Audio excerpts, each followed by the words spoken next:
Hi viewers.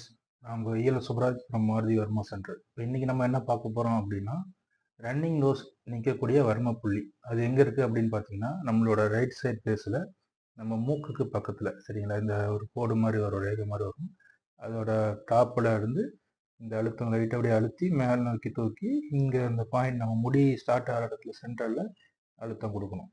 நல்லா அழுத்தி ஒரு 30 செகண்ட் அப்படியே ஹோல்ட் பண்ணி அப்படியே ரிலீஸ் பண்ணிடணும், சரிங்களா? இது கொடுக்கும்போது என்ன ஆகும் அப்படின்னா, நம்மளுக்கு இந்த ரன்னிங் நோஸ், சரிங்களா? சளி பிடிக்கும்போது வந்து அதிகமாக வந்து ரன்னிங் நோஸ் ஆகிட்டே இருக்கும். இல்லை அப்படின்னா நார்மலான இந்த டஸ்ட் அலர்ஜி அந்த மாதிரி இருக்கிறவங்களுக்கு வந்து ரன்னிங் நோஸு நிற்காம ஆகிட்டே இருக்கும். என்ன பண்ணாலும் நிற்காது. அப்போ இந்த பாயிண்ட் கொடுத்தீங்க அப்படின்னா உங்களுக்கு நல்ல ஒரு ரிசல்ட் இருக்கும். ரன்னிங் நோஸ் உடனே நல்லா நிற்கக்கூடிய வாய்ப்பு அதிகமாக இருக்குது, சரிங்களா? இந்த வர்ம புள்ளியை பயன்படுத்தி பயன்படுங்கள். மேலும் ஒரு நல்ல காலையில் சந்திப்போம். நன்றி, வணக்கம்.